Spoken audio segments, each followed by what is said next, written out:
விஜய் தரப்பு வழக்கறிஞர்களை வைத்து மிரட்டுவதாகவும், நீலாங்கரை வீட்டிற்குள் அனுமதிக்க வேண்டும் என்று கோரினால் வழக்கறிஞர் மூலம் விஜய் தரப்பு தன்னை மிரட்டுவதாகவும் சங்கீதா அந்த மனுவில் குற்றச்சாட்டுகளை முன்வைத்திருக்கிறார்.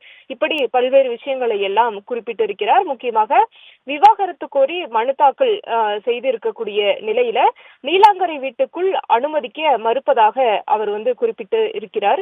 மேலும் திருமணத்திற்கு பிறகு பல வருடங்கள் விஜயை மிகவும் சிறப்பாக கவனித்துக் கொண்டேன் என்றும், விஜயை திருமணம் செய்து 26 ஆண்டுகள் குடும்பம் நடத்தி 2 குழந்தைகள் பெற்று வளர்த்துள்ளேன் என்றும் சங்கீதா அதில் குறிப்பிட்டிருக்கிறார். மேலும் விவாகரத்து கோரி மனு தாக்கல் செய்துள்ளதால் சென்னையில் தற்பொழுது வசிக்க இடமில்லாமல் இருக்கிறேன் என்றும், விவாகரத்து வழக்கு முடியும் வரை என்னை நீலாங்கரை வீட்டில் தங்கியிருக்க விஜய் அனுமதிக்க வேண்டும் என்றும் அவர் குறிப்பிட்டிருக்கிறார். மேலும் நீலாங்கரை வீட்டுக்குள் என்னை அனுமதிக்குமாறு விஜய்க்கு செங்கல்பட்டு நீதிமன்றம் உத்தரவிட வேண்டும் என்ற ஒரு கோரிக்கையையும் அந்த மனுவில் குறிப்பிட்டிருக்கிறார்.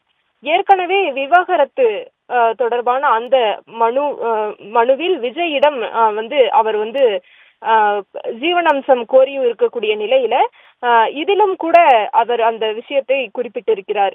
முக்கியமாக பல்வேறு திரைப்படங்களில் நடித்து கோடி கோடியாக விஜய் சம்பாதித்திருக்கும் நிலையில நியாயமாக எனக்கும் என்னுடைய குழந்தைகளுக்கும் சேர